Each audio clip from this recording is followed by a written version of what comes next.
Dans la campagne lyonnaise, une nécropole à l'architecture exotique se dresse telle une sentinelle. Ici reposent les corps de soldats africains venus rougir de leur sang la terre de France en juin 1940.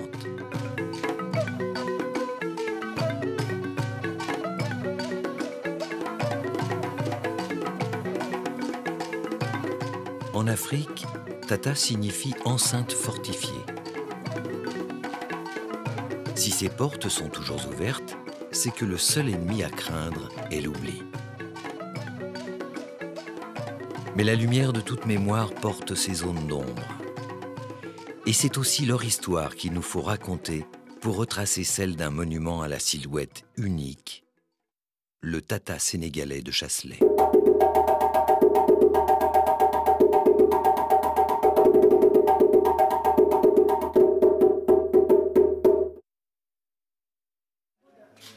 L'origine du Tata est à chercher dans un épisode méconnu de l'histoire de France, celui du massacre du 25e régiment de tirailleurs sénégalais.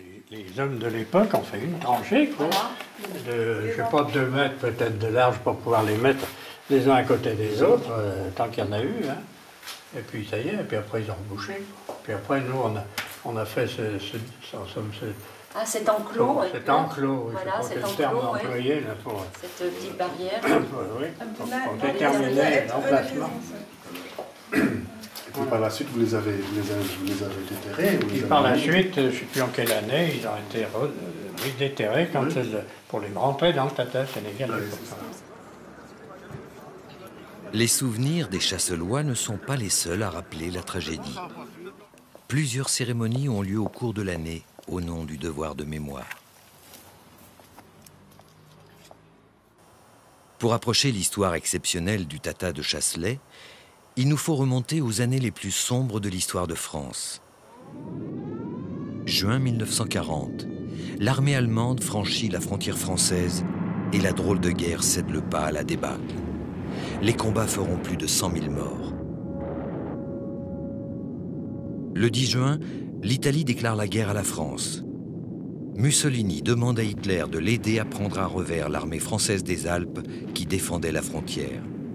Dès le 17 juin, les Allemands sont à Mâcon. L'armée française est totalement désorganisée. Les communications se font difficiles et alors que des troupes se battent encore, d'autres abandonnent les combats. La nuit du 17 juin, le maire de Lyon et président de la Chambre des députés, Édouard Herriot, qui veut éviter des combats dans l'agglomération, obtiendra du maréchal Pétain que Lyon soit déclarée ville ouverte.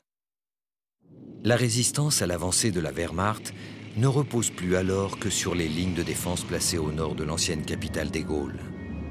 L'essentiel de ces forces est alors composé du 25e régiment de tirailleurs sénégalais.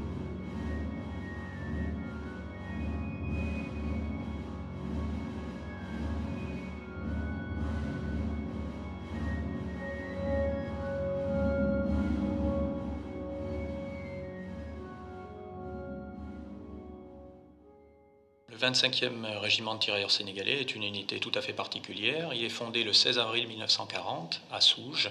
Ce régiment a donc été créé pour la campagne de 40 et il a été dissous à l'issue des combats de juin 40, officiellement le 31 juillet 1940. C'est donc un régiment qui a une durée d'existence très courte, le temps de la campagne de France.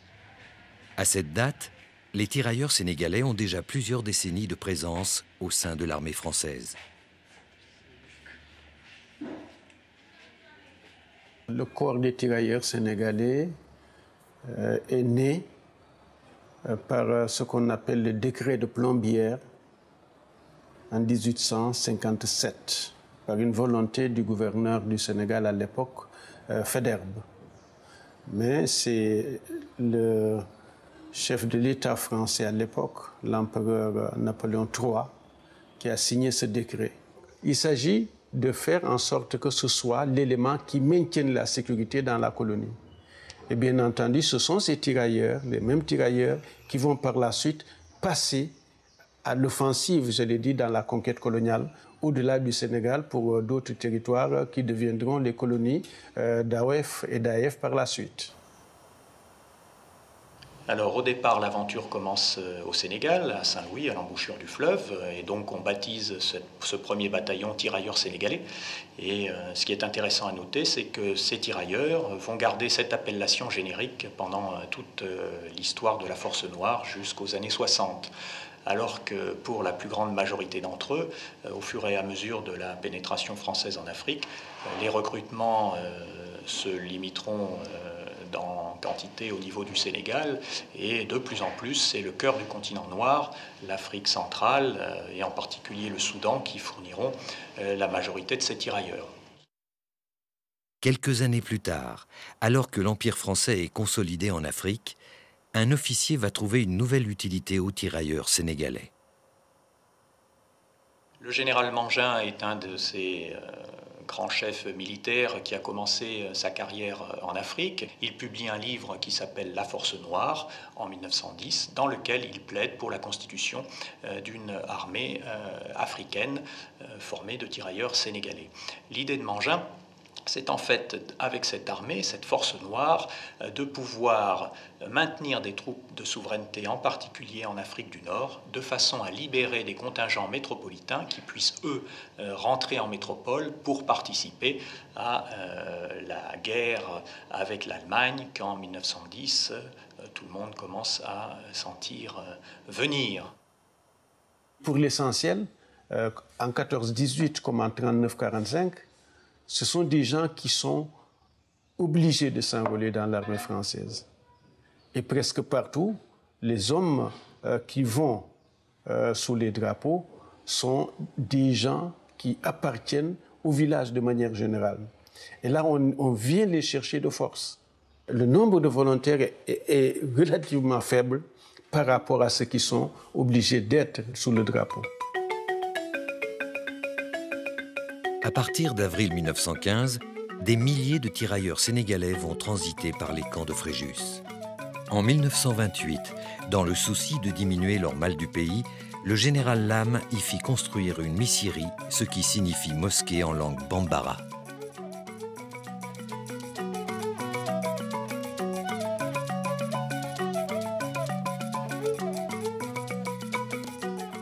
Aujourd'hui, le Tata de Chasselet et cette mosquée africaine de Fréjus sont donc deux rares et précieux témoignages de la présence de ces tirailleurs sénégalais de la Force Noire qui sont venus combattre en France et pour beaucoup sont morts au cours de ces combats pour cette patrie française si lointaine.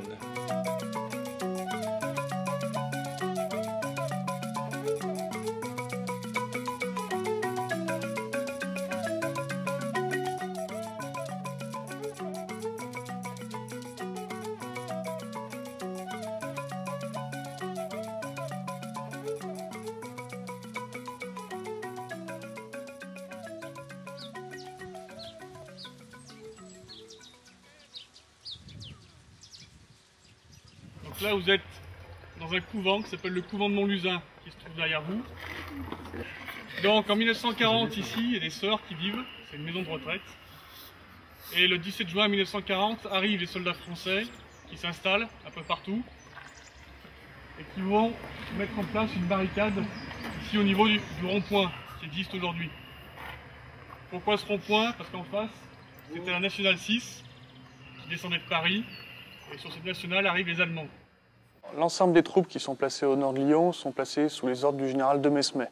On décide essentiellement de les bloquer sur deux points importants qui sont la Nationale 6 et la Nationale 7. Plus de l'autre côté de la Saône, les légionnaires qui sont chargés là aussi de retarder l'entrée des Allemands dans Lyon.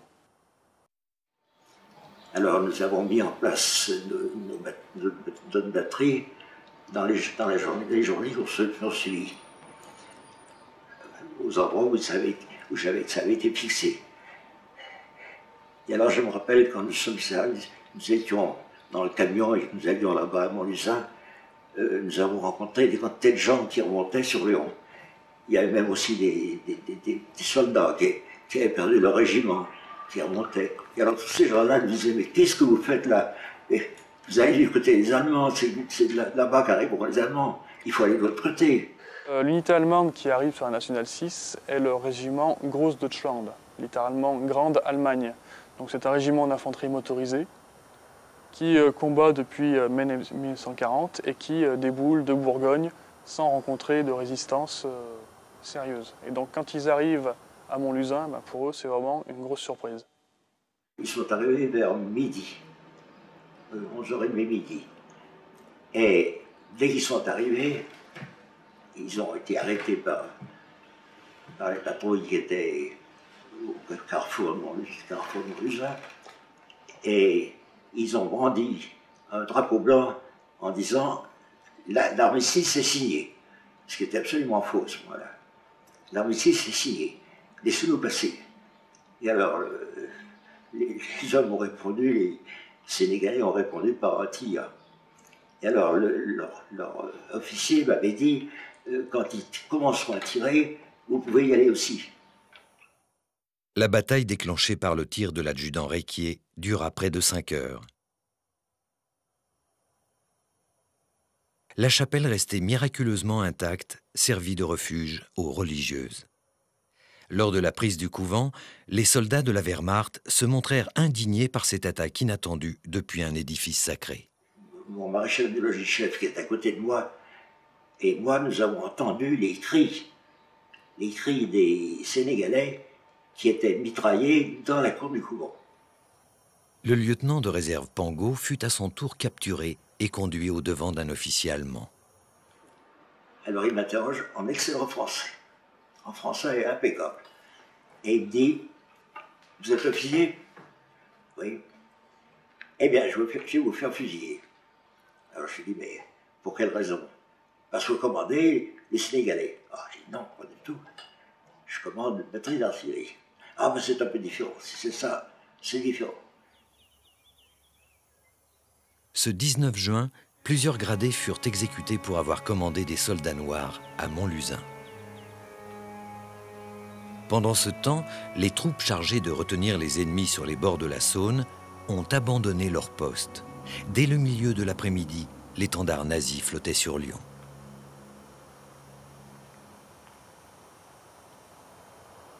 Les combats de Montlusin auront retardé de plusieurs heures l'avancée de l'armée allemande, conformément aux objectifs fixés par l'état-major. Le lendemain 20 juin, les rescapés de la 3e compagnie du 25e régiment de tirailleurs sénégalais se réfugiaient dans le parc du Plantin à Chasselet. Ici, l'esprit de corps fut mis à l'épreuve dans un dernier baroud d'honneur. L'escouade qui était ici étaient en poste par le fait, mais ils n'ont pas vu d'Allemands le premier jour. C'est que le lendemain, qu'est-ce qui s'est passé? Le lendemain, on vient de nous avertir, et dit les Français, les troupes qui sont ici ne se rendent pas, ils vont se battre, alors il faut évacuer le château, il faut vous évacuer vous, la bataille va être ici. Il avait 32 ans, 31 ans, 32 ans. Les ordres, c'était de se camoufler à tel endroit, sous la conduite des sous-officiers, des officiers. On nous indiquait l'endroit, parce qu'il y avait un château et un parc. Alors, il y avait dans des trous, il y avait des arbres, et chacun, on a compris que c'était le commencement de la fin. Et chacun a pris un poste avec sa mitrailleuse lourde. Donc on a un déploiement de troupes allemandes, cette fois des SS de la division Totenkopf qui était la veille dans la zone de l'Arbrelle, qui servait jusque-là à la garde des camps de concentration. Les troupes qui se retrouvent à Chasselet, donc au soir du 19 juin 1940, n'ont plus aucun moyen de transmission, plus aucun contact avec l'état-major ou avec leur commandement. Donc ils savent que Lyon est tombé. Ils ne savent pas où est l'état-major de leur régiment, ils ne savent pas où ils se sont repliés, ils n'ont pas de moyens de locomotion, rien du tout. Mais ils décident de mener ce dernier combat pour l'honneur. Capitaine Goudy, c'est lui qui a rassemblé les types pour faire le dernier baroud d'honneur de l'armée française. La France ne se rend pas sans combattre. Quels sont les volontaires? Alors avancez-vous. Et au garde à vous, présent mon capitaine.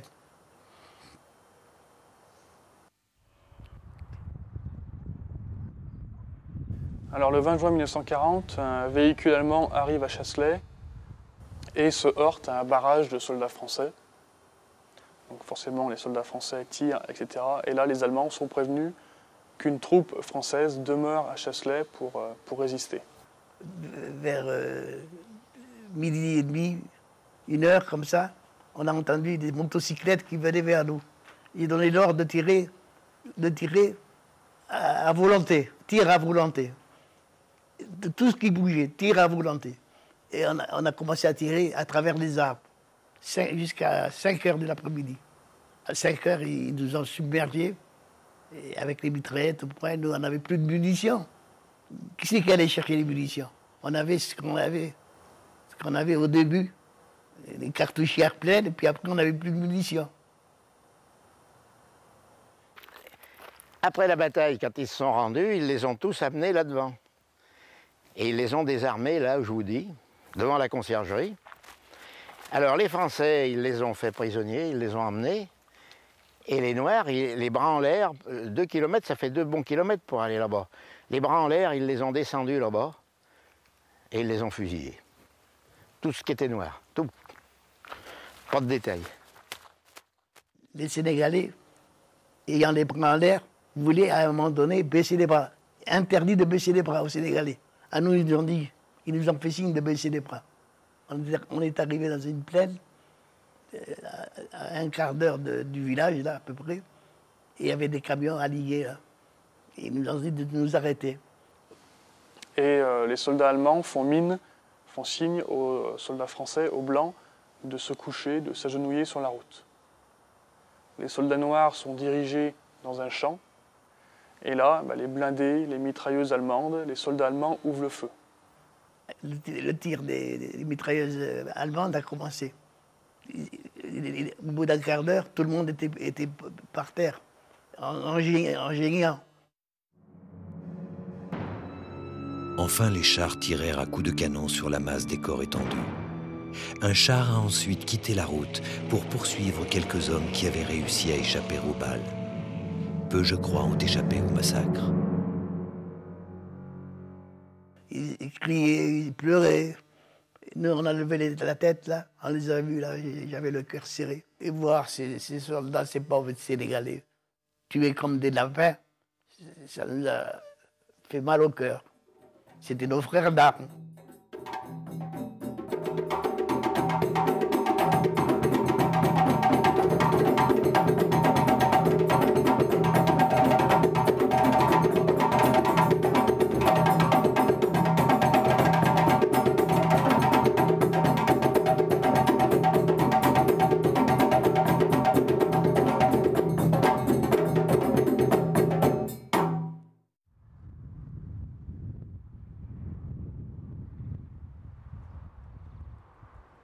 Le rapport du colonel Bourrian, qui commandait l'ensemble du dispositif, fit état de 1210 disparus pour l'ensemble des combats au nord de Lyon.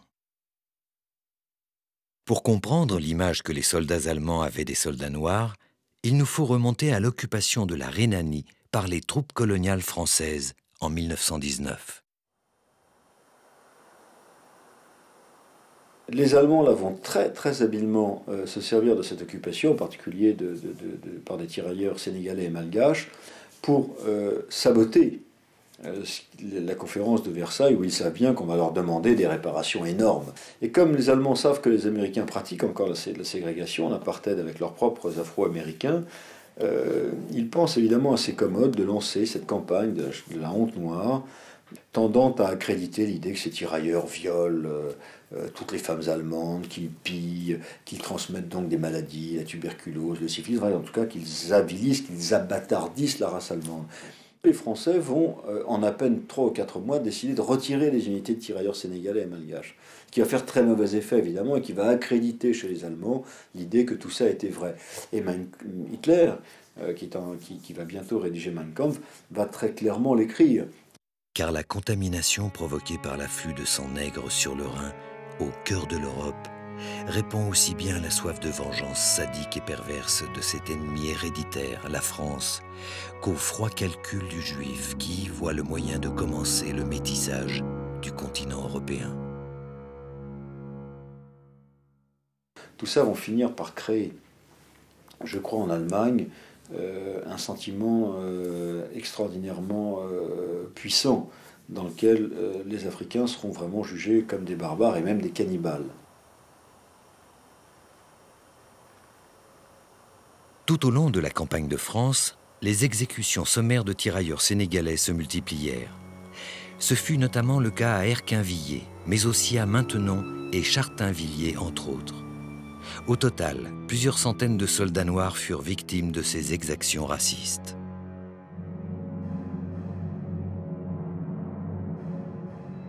Le 19 juin, plus près de Lyon, à Évreux, 2 tirailleurs furent jetés dans les flammes d'une ferme et 3 autres enterrés vivants.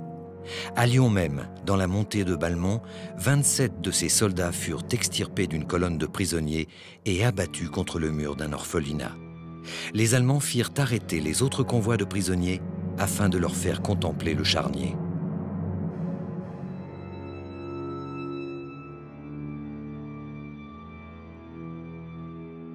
Dans certains lieux, l'armée allemande alla jusqu'à interdire d'enterrer les soldats noirs tombés au champ d'honneur. C'est malgré ces ordres que des habitants s'organisèrent dès le lendemain des combats. À Chasselet, ces journées sont encore bien présentes dans les mémoires des anciens. Est-ce que c'était pas le 20 Chasselet, alors donc c'était pas le jeudi, non? Non, c'était un jeudi.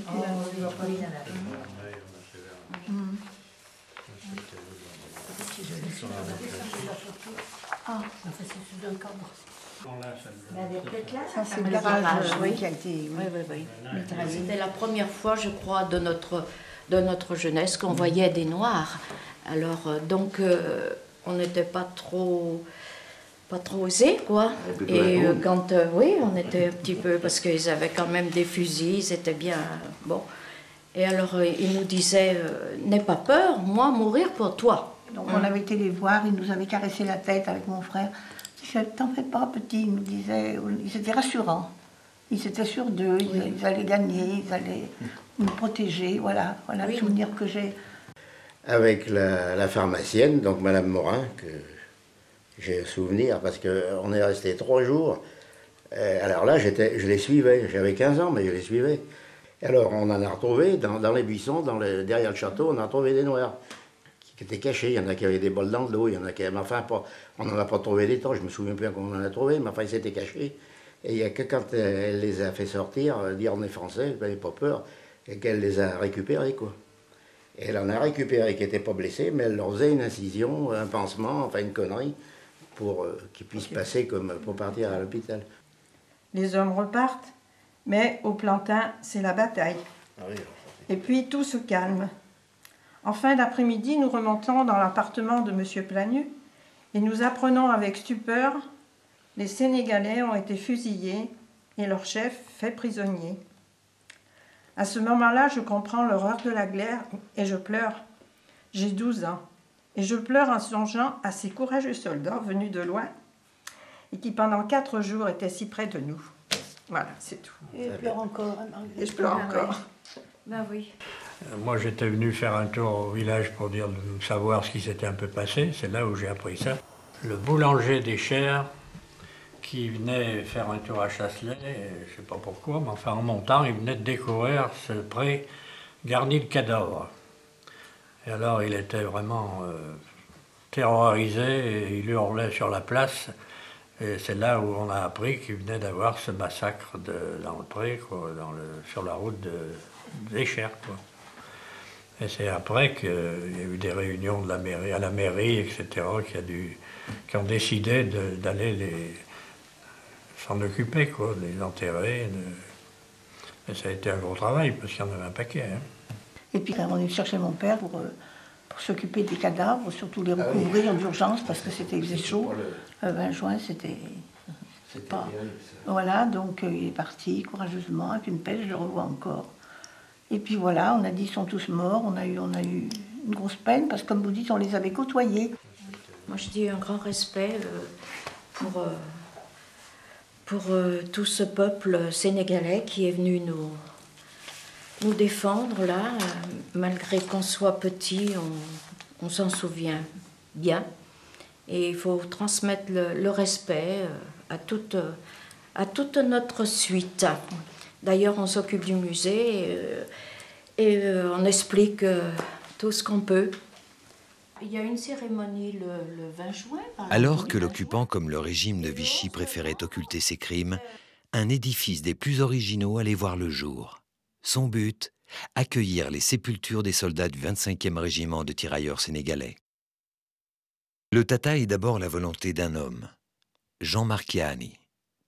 Les mémoires de celui qui est alors secrétaire général du Rhône aux anciens combattants nous racontent la genèse du Tata de Chasselet. Quelques jours après les combats, le préfet Bollert me chargeait d'assurer une décente sépulture au corps des tirailleurs sénégalais, dont quelques-uns gisaient encore là où ils étaient tombés près de Lisieux. Je proposais la création d'un cimetière spécial où tous les corps des tirailleurs sénégalais seraient groupés. En cet automne 1940, le gouvernement de Vichy ne voulait pas soutenir une initiative qui risquait de déplaire aux Allemands. Jean Marchiani entreprit par ses propres moyens et l'aide de quelques bienfaiteurs locaux son ambitieux projet. Fin mars 1942, le gros œuvre était terminé. Entièrement peinte de couleur rouge, l'enceinte du Tata mesure 40 mètres sur 20. Les 4 angles et le portail sont surmontés de pyramides hérissées de pieux en bois. Le portail à claire-voie est orné de 8 fétiches, œuvre de l'abbé Boissard et de son école d'ébénisterie.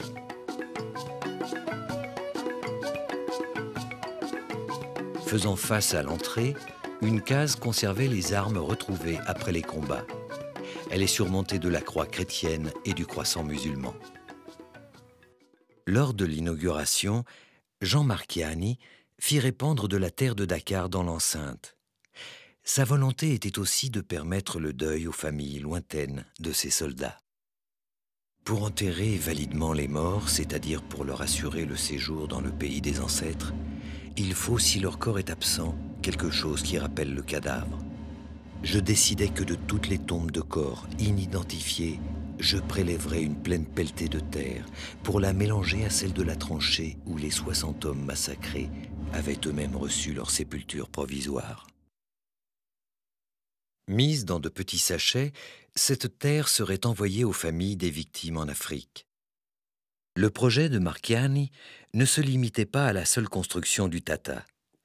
La conservation, puisque c'était là le nom qu'il avait donné à son projet, devait aussi abriter des locaux servant à recevoir les pèlerins, dont le séjour avait été planifié jusque dans les moindres détails. Le Tata fut inauguré une première fois le 8 novembre 1942, le jour même où les Alliés débarquaient en Afrique du Nord. La nécropole devint alors pour certains un symbole de la résistance de l'Empire à l'invasion allemande. On oublie trop souvent que dès 1940, le général de Gaulle avait trouvé de précieux alliés en Afrique. À la fin de la guerre, en 1945, les troupes noires ne défilèrent pas sur les Champs-Élysées, mais devant le Tata de Chasselet. Ici, c'est aussi l'Empire que l'on célébrait. Car le Tata s'illuminait alors sur un fond de défaite et d'occupation qu'on préférait oublier. Il faut rappeler qu'en 1940, on a été défait en 1 mois et demi. C'est une des plus grandes défaites militaires françaises. Donc, dès la fin de la guerre, dès 1945, on a un peu la volonté d'écarter ce mauvais souvenir. Donc, Chasselet, etc., c'est un peu placé sur le côté. Et puis, on se trouve aussi face à l'histoire coloniale. Et on sait aujourd'hui que les Français ont beaucoup de mal à appréhender cette histoire coloniale de manière sérieuse et puis de manière sereine, surtout. Et donc, finalement, les Français en 1945, qui ont réussi à se glisser dans le peloton des vainqueurs, mais vraiment en se glissant, hein, et en grande partie grâce à l'action de Gaulle, à la fois pratique et politique, eh bien, vont retrouver dans l'Empire les éléments non seulement d'une grandeur retrouvée, mais aussi sur le plan matériel. La France est totalement exsangue en 1945, donc plus que jamais, on a besoin de l'Empire pour alimenter en huile, en pétrole, en chocolat, en cacao, en caoutchouc, ça c'est très important. Et les tirailleurs, là, évidemment, vont être mis très à l'honneur, contrairement à ce qu'a pu laisser entendre récemment toute une polémique autour du film des indigènes où on dit que ces tirailleurs en 1944-45, on les a oubliés, on a été indignes, affreux. Pas du tout, au contraire. Il suffit de prendre des archives de l'armée, des archives des actualités françaises, des photos, parce que justement, c'est le moment où la France, pour se sentir à nouveau la plus grande France, elle a besoin de tous les fils des terres lointaines, puisque c'est comme ça qu'elle appelle les sujets de l'Empire. Et ça, c'est tout à fait intéressant parce que on va avoir des commémorations nombreuses, et par exemple à Chasselet, l'inauguration, cette fois-ci officielle, du Tata. C'est à cette période, en 1949, que le Tata recevrait la seule visite officielle d'un président de la République française, en la personne de Vincent Auriol. Avec les années 50 puis 60, les guerres d'indépendance et la décolonisation virent le Tata sombrer dans l'oubli.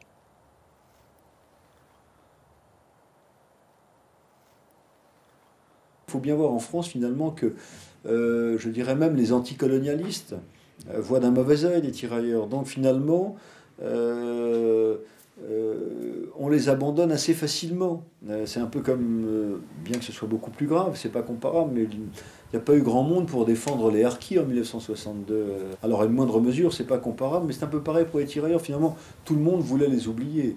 Les intellectuels les avaient pris pour des piliers de la colonisation française, et les seuls qui finalement, et ça faut le dire, et c'est à leur honneur, les seuls qui ont continué vraiment à s'occuper des tirailleurs à travers les commémorations, en particulier dans les monuments ou dans les régiments, ça a été l'armée, les troupes coloniales.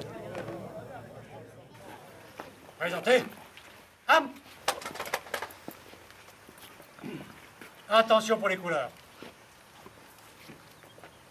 Envoyez.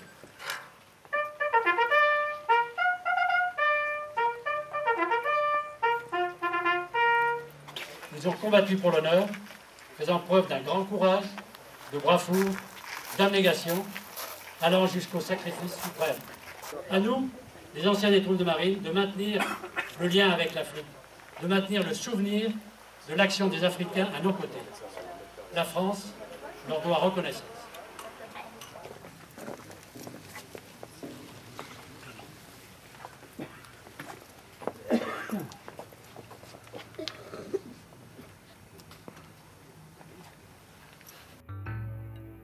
À la fin du XXe siècle, une partie de la classe politique fit de l'immigration un thème important dans sa propagande.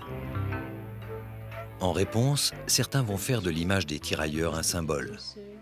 Le Tata réapparaît alors sous des projecteurs identitaires. L'association a tout fait pour, dans un premier temps, faire connaître le lieu aux Africains, aux associations qu'on rencontrait et dans lesquelles on militait. Et on a commencé à organiser donc aux côtés de la mairie de Chasselet la commémoration du 11 novembre. Et c'était vraiment impressionnant de voir que les Africains ne venaient pas quart entier de Grenoble, de Chambéry, de Lyon. On était vraiment très nombreux.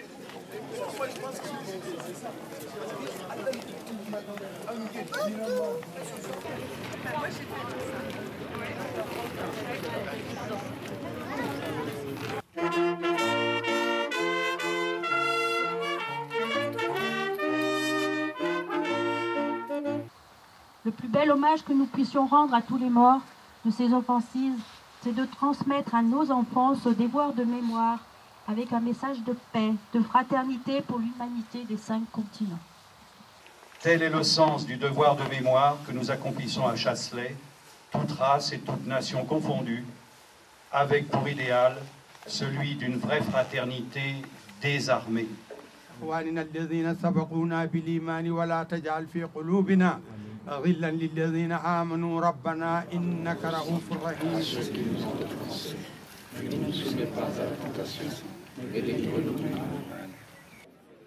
En toute époque, les actes de mémoire ne sont ni innocents ni désintéressés. Les associations et les chasselois en sont bien conscients. Mais c'est vrai qu'à la dernière cérémonie, il y a eu une personne qui a acheté le trouble.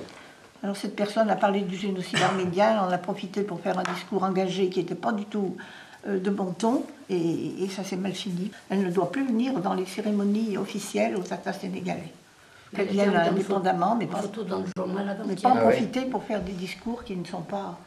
On est là pour se recueillir dans leur mémoire. Ah non, ça n'a rien à voir. Il y a eu soit récupération politique, soit intervention brouillonne d'un certain nombre d'associations ou de personnalités diverses qui ont agacé prodigieusement la communauté de Chasselet. Au-delà de leur polémique, tous dénoncent l'absence du massacre de Chasselet dans l'histoire qu'on dit officielle. Quand on regarde les manuels d'histoire de France, il y a à peine un entrefilet dans les programmes d'histoire. On ne s'attarde vraiment pas sur la valeur de ces combattants ni ce qu'ils ont eu à faire. Donc moi, je peux dire que les Français, dans leur ensemble, ignorent tout de la valeur de ces sacrifices. Un diadème? Un diadème, ça se met où? Ça se met où un diadème? Sur la tête. Oui. Une broche petite? Il faut revenir au 19e siècle pour trouver, dans le programme d'histoire, l'Europe à la recherche de territoires et de débouchés, le temps du travail en usine, de l'émigration et des colonies. Donc c'est 2 points dans un programme complet pour le cycle 3 de CE2 à CM2. Et à partir de là, on peut s'adapter. C'est-à-dire qu'ici à Chasselet, on pourrait prendre un peu de temps pour s'intéresser à l'histoire du Tata sénégalais et tout ce qu'elle recouvre, mais c'est pas, ça ne serait dans les programmes officiels l'adaptation d'un point parmi tant d'autres, qui ne prendrait plus d'importance ici que parce que le cimetière est là et que c'est une occasion. Mais...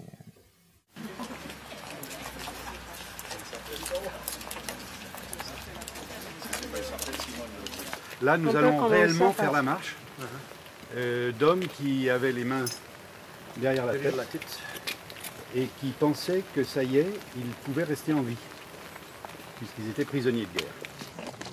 Vous, tirailleurs sénégalais, mes frères noirs à la main chaude, sous la glace et la mort, qui pourra vous chanter si ce n'est votre frère d'armes, votre frère de sang? Je ne laisserai pas la parole aux ministres et pas aux généraux. Je ne laisserai pas, non, les louanges de mépris vous enterrer furtivement. Vous n'êtes pas des pauvres, aux poches vides, sans honneur. C'est le vieil hexagone par toi retaillé et serti au foyer de 3 continents, dans la triple pupille de l'oiseau qu'est ton nom arcan des rémiges de Dakar à Byzance.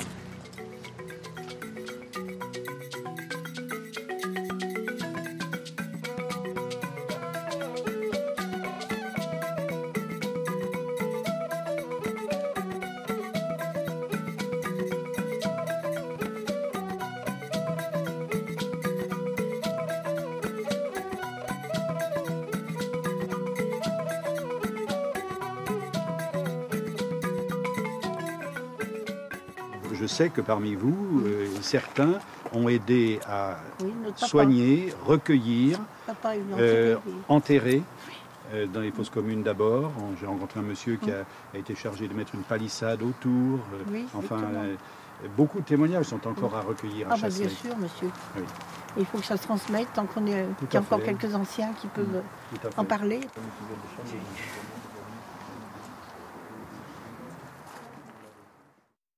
De nos jours, les nouveaux moyens de communication s'accompagnent d'un regain de travaux de mémoire. De plus en plus d'artistes abordent le sujet. Ça fait maintenant plusieurs jours, nous combattons sur le champ de bataille de Chasselet, tout près de Lyon. Je me suis écarté du groupe car j'avais plus de munitions. Et c'est là que mes chefs ont déclaré l'abandon. J'ai simulé un cadavre parmi les corps dissimulés. Mes commandants blancs étaient humiliés. Séparer les chrétiens blancs de ces têtes de nègres. Voilà ce que dit une voix allemande d'un ton tristement funèbre. Et là, je les ai vus mitrailler les tirailleurs écrabouillés sous les tanks, les corps qui respiraient encore. Je les ai vus, puis j'ai... Bon, bah tu vas reprendre à froid, Betty, à froid. Bon, tu fais les 3. Quelle femme, quelle mère est plus malheureuse que moi? Qu'est-ce qu'elle... Qu'est-ce qui arrive? Qu'est-ce qui arrive? Je ne savais pas qu'il existait un cimetière comme ça, quoi. Et tout ça, ça m'a beaucoup touché, ça nous a tous beaucoup remué, surtout moi qui n'étais jamais venu, quoi. Les autres ont été déjà venus dans le Tata. Et donc là, j'espère que je vais être à la hauteur de ce que j'ai ressenti, quoi. Comme nous connaissons maintenant votre amour pour ces nègres, nous avons pensé vous faire plaisir en vous permettant de coucher avec l'un d'eux.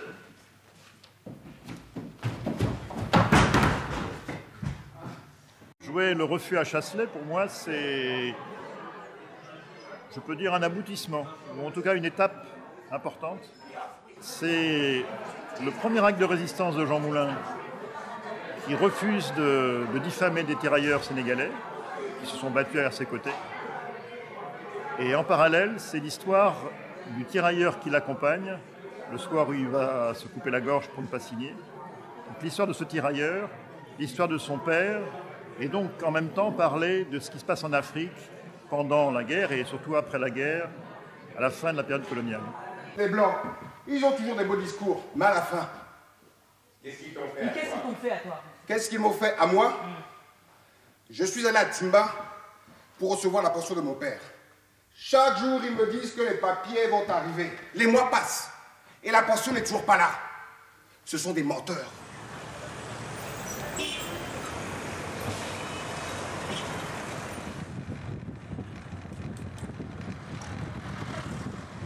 Pour entendre la voix des anciens tirailleurs sénégalais, il nous faut nous rendre en Afrique. À l'Office national des anciens combattants de Dakar, nous retrouvons des vétérans de la campagne de France.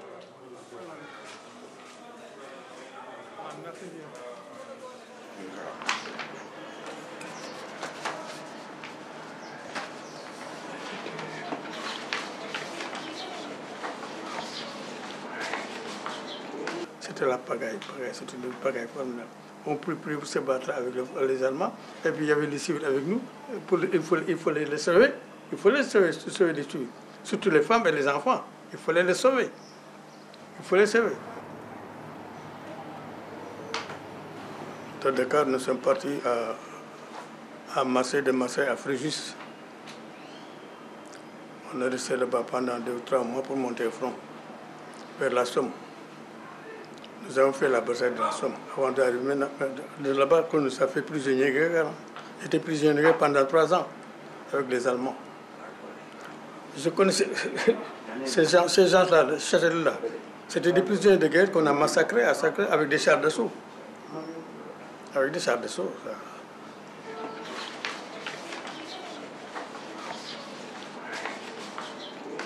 Avions libéré à la Corse 1943 et 1944, et qui serait la première victoire de France.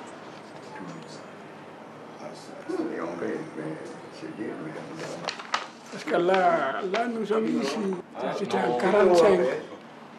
Là, quand on est venu ici, il y a le chef qui était là, qui s'attendait. En passant, il saluait. Aux batailles sur les sols de France et de l'Empire, ces anciens combattants ont eu à ajouter celle pour la revalorisation de leurs pensions gelées par la France en 1960. Malgré un rééquilibrage récent, c'est plus de 40 ans de différence de traitement qu'ils dénoncent aujourd'hui.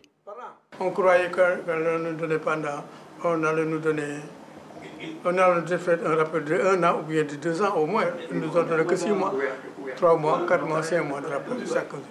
Maintenant, avec Chirac, ce qu'il a dit, bon, ils seront alignés avec les Français. Moi, je ne sais pas comment les Français gagnent, je ne sais pas.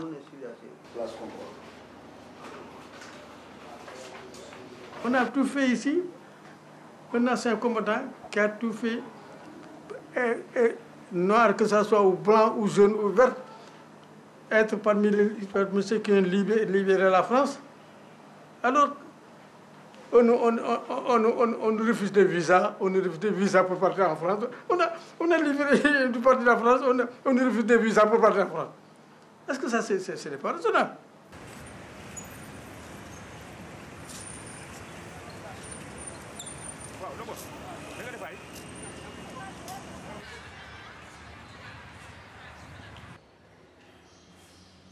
les petits Africains n'ont plus à combattre sous les couleurs de l'Empire. Ici, on ajoute au manuel français quelques pages supplémentaires. On enseigne donc les tirailleurs sénégalais aux élèves de collège au niveau de la classe de 3e. La leçon numéro 19 sur 22 leçons, bon, ce qui est une leçon un peu que l'on fait la plupart du temps, donc je n'ose pas dire en catastrophe, mais dans le dernier ou les 2 derniers mois de l'année scolaire. Ou bien aussi en éducation civique, hein, maintenant que je m'en rappelle, en éducation civique lors de la 2e leçon, donc les étapes de la lutte pour l'indépendance du Sénégal. Donc là où on va voir carrément donc, que la participation des tirailleurs et surtout leur demande, après avoir participé à la guerre, va précipiter l'indépendance des colonies françaises d'Afrique. Il faudrait qu'on leur donne leur valeur, leur position, parce que c'est surtout donc les tirailleurs qui ont permis, avec, disons, les intellectuels africains, hein, d'avoir l'indépendance.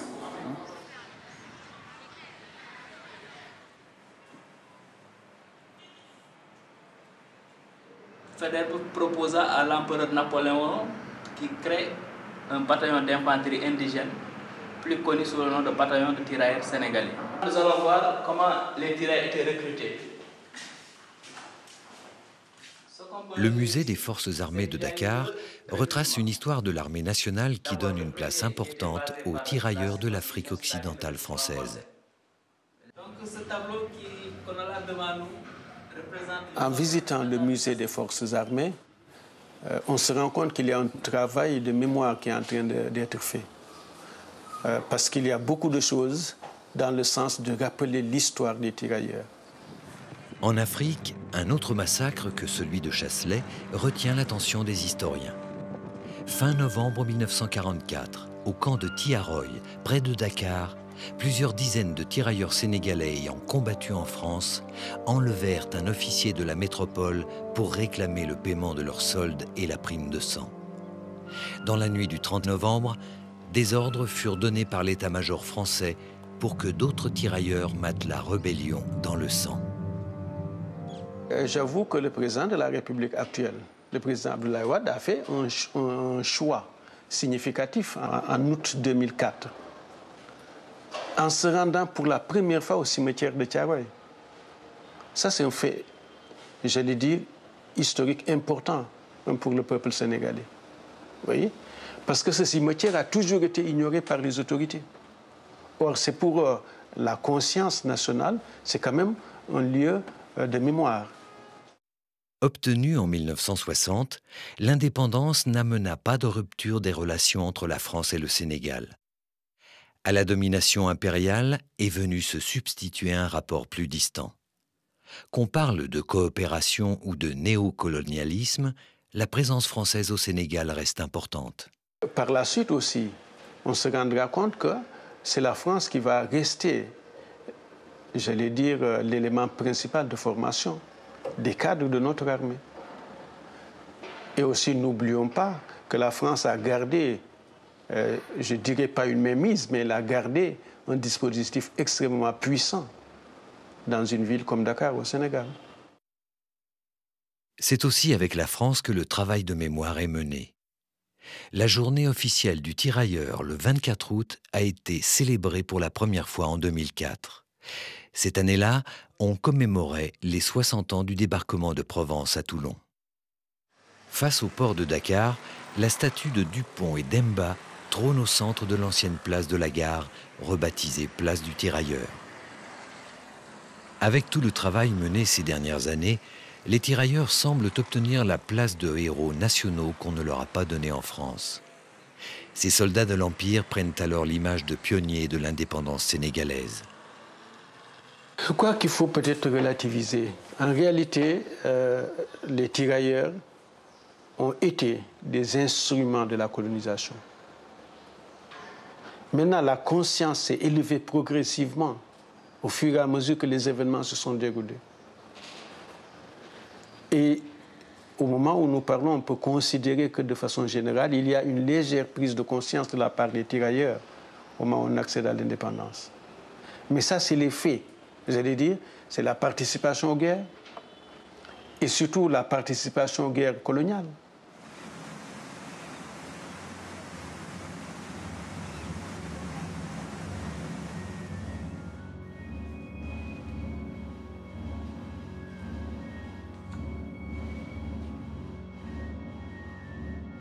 Alors que fleurissent les discours sur les aspects positifs du colonialisme et autres repentances coloniales, cette nécropole nationale est de plus en plus visitée.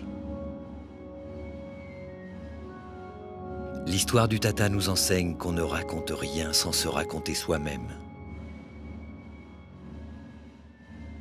Très loin en Afrique, des vétérans sont encore là pour nous rappeler qu'il ne faut pas confondre commémoration et reconnaissance. Les anciens chasselois le savent, car leur mémoire est celle d'une rencontre et non celle d'un abandon.